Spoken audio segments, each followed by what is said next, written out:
across the pavement, hoping they will cave in, swallow me whole. What's up, and welcome back to the Pesky podcast. My name is Arie. This is Robert, and for the first time in 12 weeks, or whatever, how many months that is, we have baseball. Today we're recording on the 4th of July, so happy 4th of July, everybody. Hope you're staying safe with all your family and friends if you do that. Yeah, how's it going, Bobby? It's not going too bad. Like he said, we're recording on the 4th of July. We're still making videos because we want to start making videos bi-weekly. We're going to record every Tuesday and Saturday, so that means you should see episodes every Wednesday and Sunday. Hopefully, if I actually get my stuff together and work on editing when I should. I am very lazy. But we have a great episode for you guys today. We all know he's lazy. We have a great episode for you guys today because we have zero content, but we're able to pull stuff together because we just love the game of baseball. So if you guys do like this, make sure to like and subscribe here on YouTube, Spotify, and iTunes. Hit that follow button. We really appreciate it. Without further ado, let's get right into it. So first thing I want to talk about is rumors are spreading around the MLB that the Red Sox only signed 47 players. They have 13 roster spots in their 60-man to sign whoever they want. And their biggest guy right now is Yasiel Puig. And we talked about this a little bit when you sent it to me, but please explain. Please explain to the people your opinions. My opinion of Yasiel Puig, I think he's a nutcase. I think he's an absolute nutcase. He's a pretty good player. The whole licking the bat thing, never. No, never do that. Never lick your bat. Never do that. Mm-hmm. And so, I mean, we have enough outfielders. That's the thing. Like, if we are to sign anybody, it should be a second baseman or an infielder. What's one more? You know, we only have 4. No, 5. 5. But we're never facing against. We'll never have. And Puig's no DH, so JD's never going to play. JD's never going to play outfield. So technically, we only have 4. So, and Puig's a righty, right? Puig is a righty, I think. Yeah. Like, I don't like it, but that's fan. I'm a fan. If they sign him, I'm a fan because of the outfield depth. I've always had a respect for Yasiel Puig. Go back to our top 20 outfielders episode. I put him in the top 20. Right? I've always had that respect for him. He's a great outfielder. And what's wrong with him coming off the bench and providing you a little bit of minutes? All right, providing you a couple innings here and there when JBJ or Benintendi need a rest. We already know Verdugo's going to have his guy that's going to take his rest because, you know, our boy, Kevin Pillar. So we're going to... I'm a fan. Let us know what you guys think in the comments, but we're very different on this. Yeah, here's my one last thing. It better not be a huge contract. Oh, no, it wouldn't be. If it's a 1 year, I would be like, max is $3 million. Mm-hmm. Like, that's what I'm thinking. Max. No more than that. There's no way because he's been out for this long. He's probably just like, I need a job somewhere. I need to just make sure I'm getting paid, and I want to go play baseball again. So if the Red Sox are just like, hey, we're going to offer you a veteran minimum, kind of same thing Patriots did with Cam Newton, we're going to offer you this so you can go out and play. What do you say? I don't think it's where he says no. So, once again, I'll actually put a story on the Instagram in a little while or tomorrow after this episode airs, and I want to get the people's opinion, see what they think about Yasiel, because I know he's a little bit of a head case. But yeah, and everybody's going to have a different opinion on it. Mm-hmm. Which I respect. Yeah. So, next, speaking of the Instagram, I want to go back to it, and I posted something yesterday that happened on July 3rd, 2001, which is the greatest video I've ever seen, and we needed to just talk about it a little bit. So Spotify and iTunes users, go follow that Instagram. YouTube, you should be seeing it right now when I put it in editing. Basically what happens is Red Sox player, what was his name? Izzo Adraza, something like that. Something like that, yeah. He almost gets hit with a pitch. So out of pure impotent rage, right, the first thing he decides to do is not go attack the pitcher, but look behind him. For my WWE fans out there, go full Shawn Michaels, kick him straight in the throat watch the catcher go back, then try and take on the pitcher, miss a punch, then get surrounded by the rest of the team, then for some reason goes after the third baseman, starts fighting him, and fortunately no punches were thrown. And this isn't even MLB, this is AAA. This is AAA. This Oh, is I thought it was Pawtucket. MLB. I thought it was MLB. It was Pawtucket. Oh. RIP to our Pawtucket Paw Sox, which we're not Yeah. going to talk about again. But Oh, star. Yeah. So I don't. that's pretty good. That ranks up with like my top favorite like brawls. Mhm. Now, do What we ranks want to? was the Red Sox Yankees brawl. Oh, don't tell me Pedro Martinez and Don Mattingly. Yes. Oh, that Where, wasn't even a shoved him. fight. That wasn't Well, even a no, fight. but, like- Why is a 7-year-old man going after an athlete in his prime? Funny part. That's the funny part. And all Pedro does is goes, Boop. "Nope, sit down, old man." And he's like falling over. That I hated that one. That was just bad. Yeah. That was Yeah. terrible. But I just need to talk about that again. Yes. Because Shameful Vlog, go follow the Instagram because we post a lot of funny stuff over there. And we just post, you love your Red Sox, go follow it. You won't be disappointed. Next. And stuff like that. It's pretty cool. Mm-hmm. So, one thing is the most important home run in Red Sox history. I think it was the Boston Globe. No, it wasn't the Boston Globe. I can't remember. Some Boston news site put out a list of their most important home runs in Red Sox history. And the most important home run they said was Johnny Damon's 2004, I'm sorry, Grand Slam versus Yankees. If you're watching on YouTube, I will put it up in editing. But I always have to say that to remind myself to actually put it up in editing. Because if I'm not and I'm editing, I zone out and I forget. It's happened to me like 6 times already. So Get with it, Bobby. Happened to me just last episode. We're not going to talk about it. So basically, if you guys don't know, 04, Red Sox are down 3-0. They come back to force a Game 7, and Johnny Damon hits a home run to make the game wide open, and it becomes a 6-0 ball game, 6-0 or 6-2, and the Red Sox end up winning it easily to go on versus the Cardinals to win the World Series for the first time in 86 years. So I get how they say it. 8. I feel like it was 8 runs. Like 8? No, it was 6. 8. It was 6. Oh. So. 6 runs. I'm sorry. 6 runs. Yeah. Okay, yeah, sorry. So, was that the most important home run in Red Sox history? To me, Nope. No. Because we have one that, I have one at least, that is much more important than that. Please explain. Me? Mm-hmm. I think the most important Red Sox home run might be the one that I think of when people say, like, what's the most? Probably 2 things. There's only one correct answer. There's a lot of good honorable mentions. There's only one correct answer. I would say David Ortiz's Grand Slam. That is an honorable mention. Really? What would you consider it? Really? Yes. 1976 or 1978. I can't remember the exact year. Bottom of the 9th. Red Sox catcher Carlton Fisk comes to the plate. Hits it down the left field line. Begging the hand of God to keep that home run fair. And he's a lefty, so that home run is trailing foul. So what's a miracle that ball stayed in fair ground.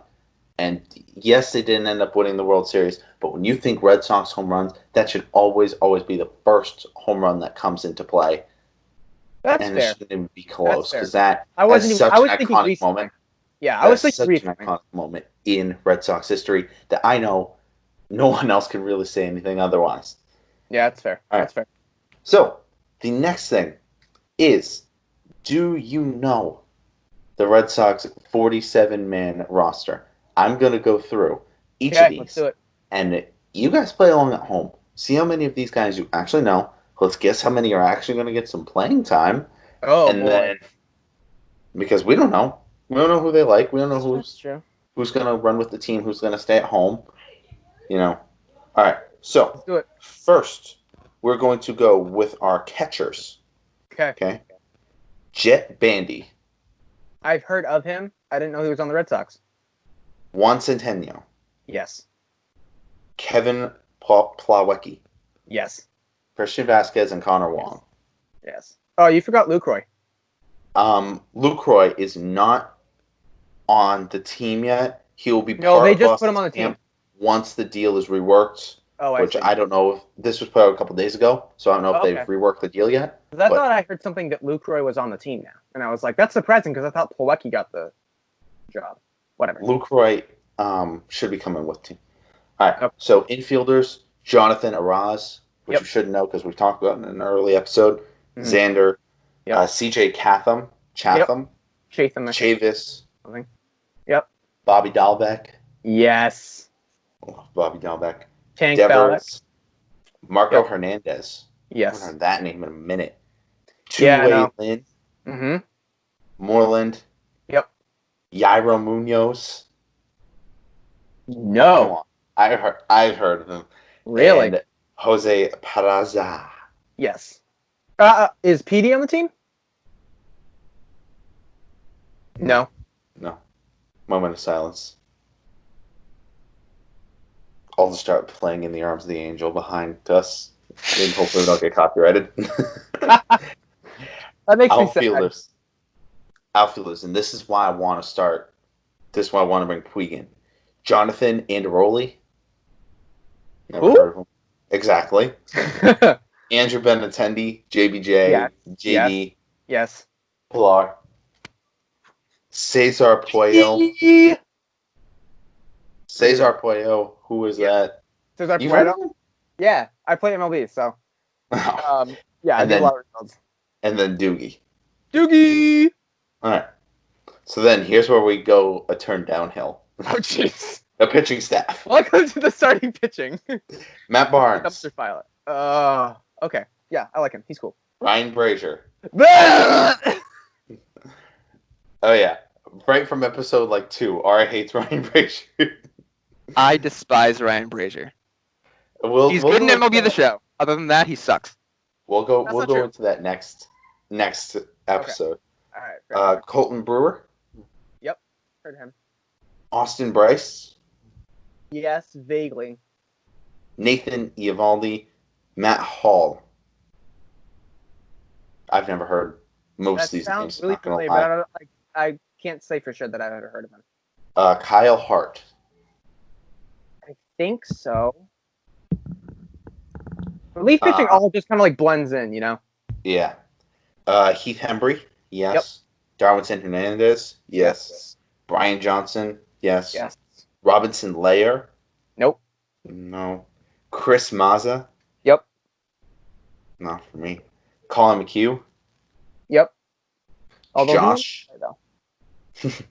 Josh Osich, Osich? terrible at the name. Yes, I have heard of his name. You know, our favorite starter, Martin Perez. Martin Perez.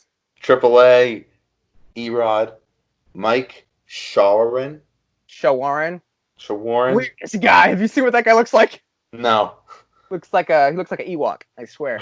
Once again, that's a job for editing. All right. Jeffrey Springs, I've heard that name. Yeah. Domingo Tapia, yes, I've heard that name. Oh. I thought he was with a different team. Apparently not. Josh Taylor. Yep. Oh. Good lefty. Like him. Phillips Valdez. Nope. Yes. How do Marcus you know? Walden, Ryan Weber, and Workman. Weber! Ryan Weber. Yeah, additions. This is what the article goes on to say. Additions to the starting staff include Martin Perez and Colin McHugh, a clear number 4 at his very best. Perez had 10 wins in his 29 starts for the Twin last year. Which one? They're not talking about McHugh. They're talking about Perez. They go on with McHugh, a 19-game winner for the 2015 Astros. Will look to rebound from his Astros. No. Stop right there. Astros. 2015 and But pitcher. But still. Pitcher. Astros. Can't put an asterisk next to the pitching. It's not true. I can. Well, you can with the wins, but that's about it because your team's obviously scoring more runs. But Fair. will look to rebound from elbow issues that have limited his availability as a starter over the past 3 seasons, where just 20 of his 105 appearances since 2015 have been a starter. So maybe he's the guy you give the number 4 to. Two and things. experiment with him. Hopefully, he stays healthy. Two things. So Mhm. we have a lot of interesting options. So, number one, my pitcher to look forward to in the future, Darwinson Hernandez. Yes. That guy he just throws gas. He's insanely good. He has terrible walks per 9, Mhm. but that just comes with maturity. So did Barnes. I mean, Barnes still has terrible walks per 9, but I mean, we're not going to talk about that. we're not going to talk about that. But the rotation. So we have Martin Perez, who you can literally. Yeah. Okay. Cool. Colin McHugh, when they signed him, I was really excited because you're right. He was a starter, but he also can be bullpen. He's kind of like Evaldi, but a little bit less. Less good. He's a guy that you can mix it up with. Yeah. He's one of those Same guys with Ryan Weber. that if the Red Sox will go out and pull a miracle and actually get a trade, Yeah, for a starting pitcher, then you could say, okay, you've been coming off the bench the majority of your time. We're going to use you more as a long reliever. So Did you let's say say Marcus Walden? Yes. Okay, because he's technically a starter, which is funny because he's not a starter. He's like a reliever. Mhm. But they're putting him in I think he might be 5. I think Perez might be 4. So you're saying it might go Erod, Evaldi, Perez. No. No. Evaldi. No. Sorry. Erod, Perez. No. Damn it. Erod. No. We're going the wrong way here. Perez, number 1 starter. No. Erod, Evaldi, probably Walden, Perez, Weber, or McHugh, depending on how good. Yes. And that's why I'm saying we need a pitcher. Send help. That is good and holy. So, before we get into our last thing, the last thing I want to talk about, second last thing, is there will be no All-Star game this year, which is very saddening because I love watching my All-Star game festivities. Home run derby, watching just pure raw power. Our All-Star games where you see, really, it's a lot more competitive than any other All-Star game out there, besides maybe NHL, but I'm not a huge NHL fan, in my personal opinion. I'll watch the Stanley Cup and everything, but regular games, not too much. But it's one of the most competitive All-Star games out there, and so that's why I absolutely loved watching it. How about you? Are you going to miss it? Though. It does. It makes sense. I was like, because there was talk, before we had the whole Manfred debacle with the season, about like the possibility of starting off the season with the All-Star game, which would be a really cool idea, but it's not happening, obviously. How would you get that to work? It would literally that game would not count. That would just be like you'd start off. I mean, it would count towards the who gets home field advantage in the World Series, but you can't expect players a lot would have to go right to be able to do that. Mm-hmm. Here's what I'm thinking. Disappear. Here's what I'm thinking. Okay, you take 5 people from the American League. This is how you decide World Series. All right, you take 5 people from the American League. You take 5 people from the National League. Doesn't have to be any specific team. Doesn't have to be any specific position. All right, you take those 5. You bring them all to one place, and you have one giant dance battle. All right, that's going to decide the World Series. Who has home field advantage? Some more. Yes. It makes perfect sense. But yes. What's probably going to happen is we might have it at a neutral site, considering there's going to be no fans. Home field advantage isn't really going to be a thing, except for maybe, you're more acclimated to your own park. The infielders know the lip of the grass better. But if you have it at a neutral field, then both teams kind of, you know what I mean? It cuts down on travel and everything else. So I think that might be where we go with this, but. That would be really cool. I'd like to see. It's going to sound weird. I'd like to see a neutral site, but a dance battle. Both at the same time. No, no. I'd like to see the World Series at Marlins Park because that's a really nice park. That's a beautiful park. Or like you said, acclimated weather where you could play potentially in November. Camden Yards is gorgeous. Camden Yards would be great, but the weather would be an issue. That'd be the one. Yeah. Yeah. True. As much as I hate to say it, I love the Astros Park. Texas's new stadium, the Rangers Stadium's Rangers is That's actually that's brand new. That would be beautiful. Mm-hmm. That's indoor outdoor. Okay. So wait. with that out of the way, we can go on and talk about stadiums for a long time. Oh yeah. But final thing is we're going to test Arie's Red Sox knowledge. Now, I have not told him any hints about these 8 questions I prepared, but these are 8 questions. What? I have a question. Can I speak? What? What do you want? What happens if I get these all wrong? We will find a new member of the Pesky Pole podcast. All right. All right. To all my fans out there, this might be the last time that you see me. I love you all. So, thank you. the first couple questions are easy, Oh, good. and then we're gonna get into. I would be surprised if you get this last one correct. Okay. All right. All right. So we're gonna draw the line at 5. You need to get 5. 5 out of 8. Okay. 5 out of 8. Sounds good. Let's see if you can get it. Okay. Cool. And play along with us at home because these are questions that anybody can answer. And to make it easier, most of these 6 out of the 8 of them are multiple choice. Oh, good. All right. Which is Not like if essay questions or anything like if that. you hear that at college, you are thanking the good Lord. You hear Essay multiple questions of the choice. devil. Yes. All right. Question number 1.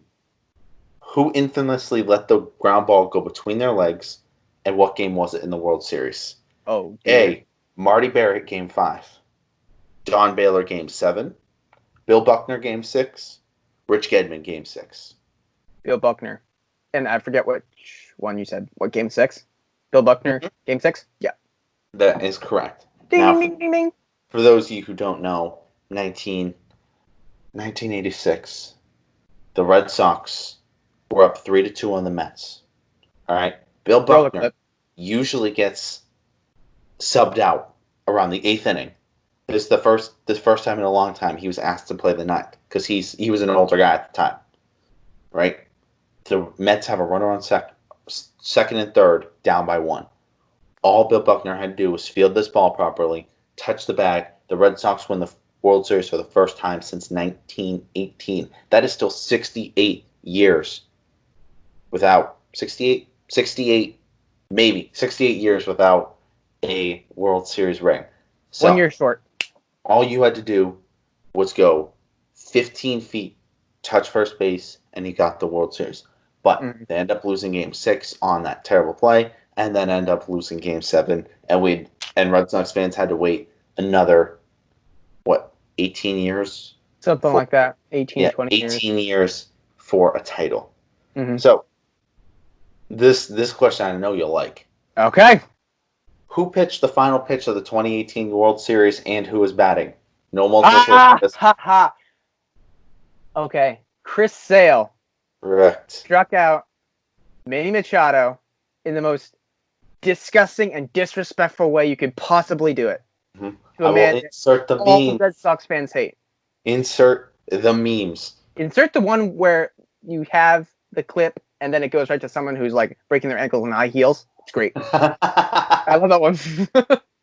Okay, this is why I say Spotify, iTunes users, go check out the YouTube channel also because I can't do, obviously, video editing for those, but for YouTube, I can. It would make it really funny. Boom. So, next one. That is not multiple choice. Oh boy. Explain the name behind the 2 foul poles at Fenway Park. Pesky Pole. Pesky Pole podcast. No, Pesky Pole podcast. We are the Pesky Pole podcast. Pesky Pole is down the right field line. Right. And Who is it named after? Johnny Pesky, right? Correct. And why was it named after him? Because he played right field? No. No, it was a home run. It was multiple home runs. Okay. Because of that short distance from Pesky's pole to home plate, he was a master at being able to be a right-handed hitter and rope the ball around the pole to get easy home runs every time. Right. So that's why it was named Pesky Pole, because he just did that so many times. Mm-hmm. Left field, who's it named after? Actually, before I quick say that, I'm really excited because, like you said, it's an art. Yes. Hitting balls and getting it around that pole. I love to see Verdugo do that. Yes. Okay. Left field. Fisk pole. Correct. We already talked about that. about He was the catcher. He was waving it. Blah blah blah. All that. Yep. Boom. That's iconic. So Is that three right? That Yeah, is okay. 3 right. Correct. Okay. Wow. All right. Now we're gonna get a little harder. Oh boy. Which iconic player has never played for the Red Sox? Adrian Beltre. I wouldn't consider him iconic, but Yoenis Cespedes, Ugh. Miggy Cabrera, and Big Sexy. Mickey. Miggy. Miggy came up through the Marlins organization and then was traded to Detroit. So he is the one player who hasn't played. Adrian Beltre was a forgetful time. It was 1 year back in like 2010. Bring back Bartolo. Bring back Bartolo. I honestly almost forgot that he was a Red Sox for like a year and a half. Yeah. Which was funny. All right. 4 correct. Yeah. One more. Next question. Here we go. When Tim Wakefield came to Boston, what position was he? Well, before he came to Boston, he was drafted by Pittsburgh. My apologies. Okay. When he was in Pittsburgh, what position was he drafted for? Starting pitcher, closing pitcher, first base, left field. I don't think he was a pitcher. It's either first base or left field. I think.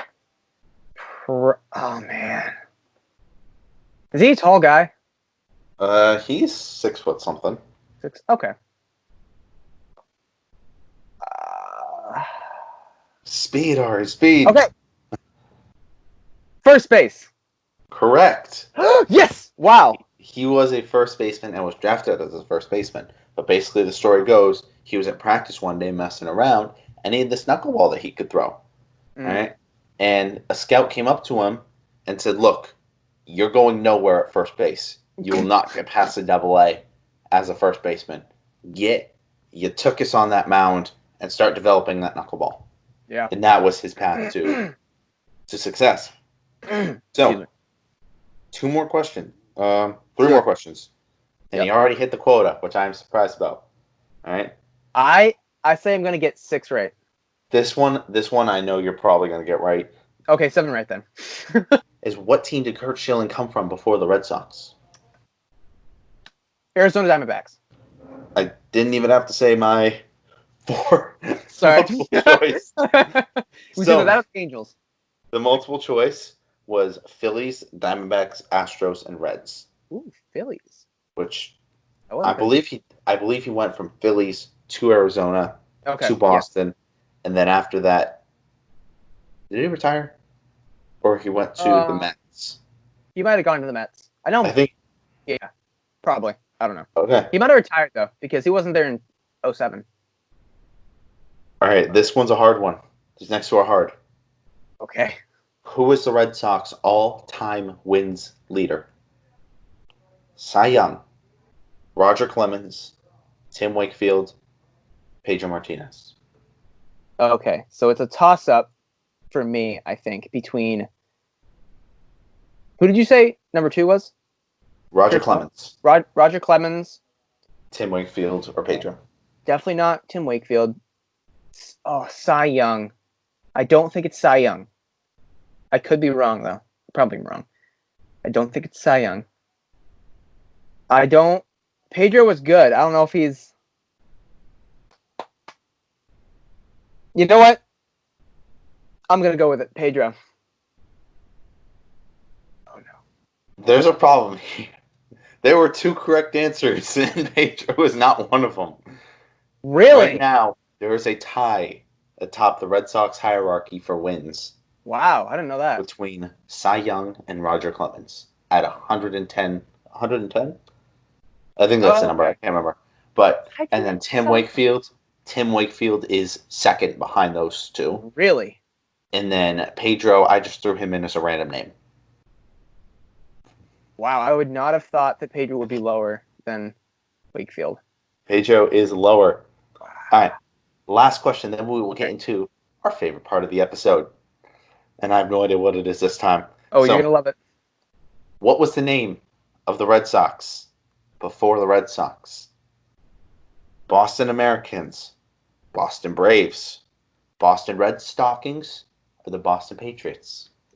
Okay, it's either the Boston Red Stockings or the Boston. What was the first one? The Boston Americans. Boston Americans. I'm gonna say Boston Americans. That is correct. Yes! I said Wow. 7, and I did get 7. I am impressed. Golf clap. Yeah, because didn't the Boston? It wasn't the Boston Braves. Boston Braves became Atlanta, They became Atlanta. Yep. which was.